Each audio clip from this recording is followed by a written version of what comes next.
자, 이항분포의 마지막 부분, 자, 큰 수의 법칙에 대해서 알아보도록 하겠습니다.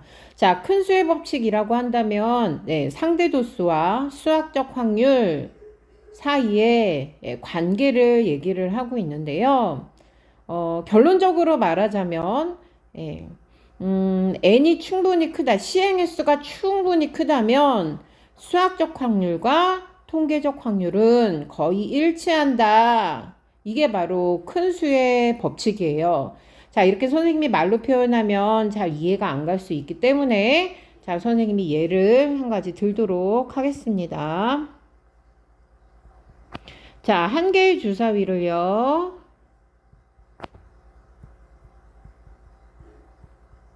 자, n번 던질 거예요. 자, 그랬을 때 확률 변수를 뭐라고 둘 거냐면요. 예, 1의 눈이 나오는 횟수라고 둘 겁니다.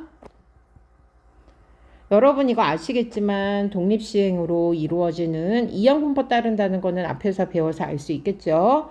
자, 이랬을 때 n이 충분히 크다면, 즉 시행 횟수가 충분히 크다면 수학적 확률과 통계적 확률은 거의 일치한다. 자, 그러면 얘를 다시 써보면요. 선생님이 지금 큰 수의 법칙이라는 거를 한마디로 표현을 하자면, 예, 수학적 확률이 있을 거고, 통계적 확률이 이렇게 있을 거예요. 자, 그랬을 때, 이 수학적 확률과 통계적 확률이 거의 근사한다. 자, 조건이 있죠. 자, n이 충분히 크다면, 충분히 클 때, 자, 바로 얘를, 큰 수의 법칙이다. 대수의 법칙이다. 라고 얘기를 합니다. 그러면 선생님, 수학적 확률, 통계적 확률 다 까먹어서 기억이 안 나요. 라는 학생들도 있을 거예요. 그런 학생들을 위해서.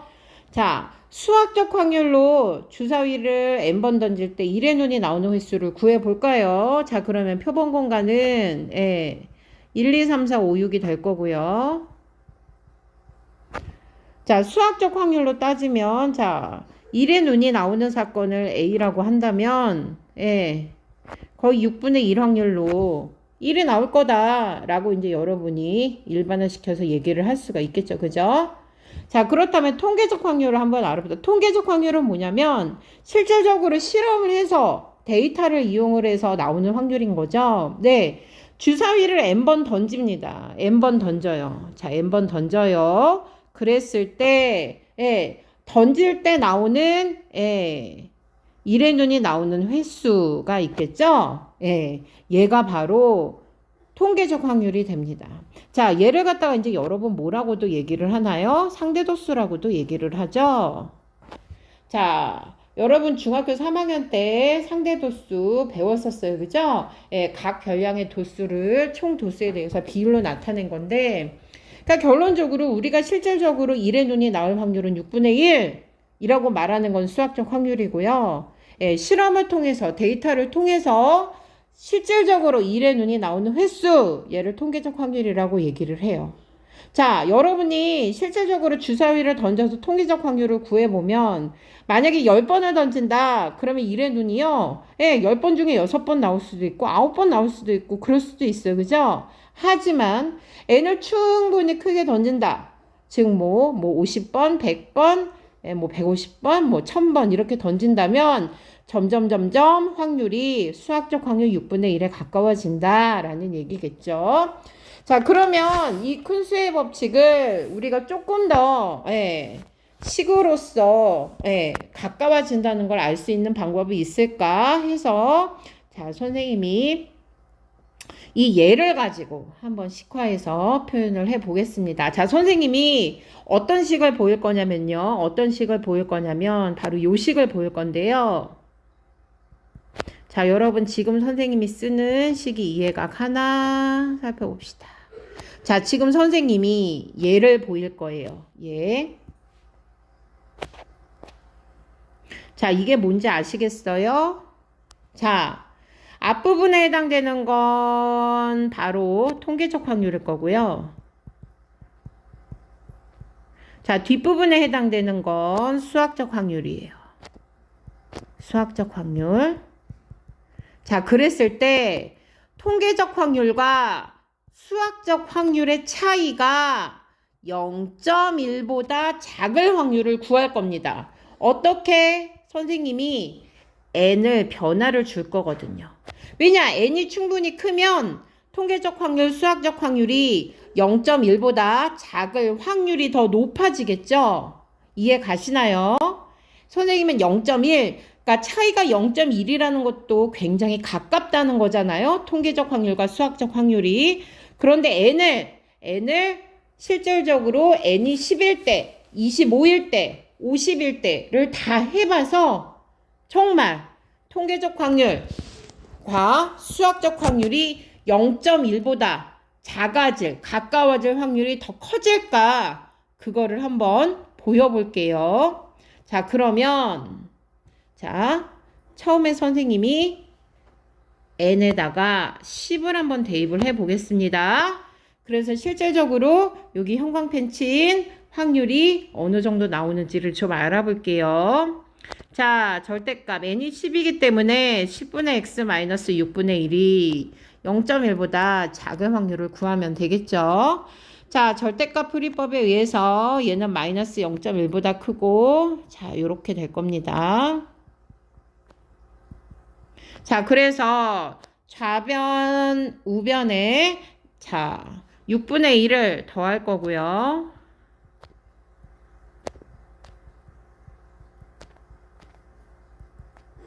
그죠? 자, 그 다음 x만 남겨놓기 위해서, 자, 10을 곱할 겁니다.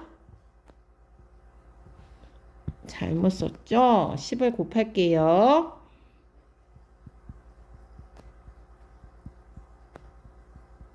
요렇게. 자, 그러면 대충 어느 정도 나오냐면요. 0.66부터 자, 2.66 아니 2.66 정도까지 이렇게 나오게 돼요.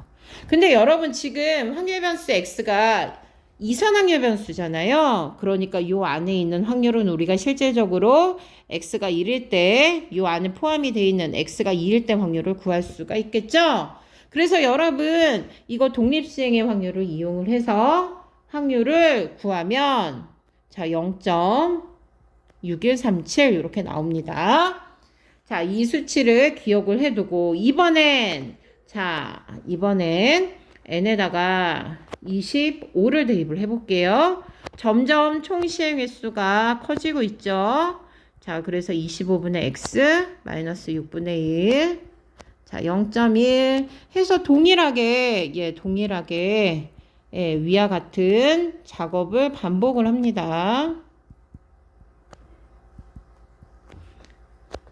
자, 그래서 자, x에 관해서 간단하게 시키면요. 선생님이 중간 과정은 생략을 할게요. 여러분 6분의 1 플러스 하시고 25 곱하면 x 값이 자, 대충 1.66부터 자, 6.66 정도까지 나오게 돼요.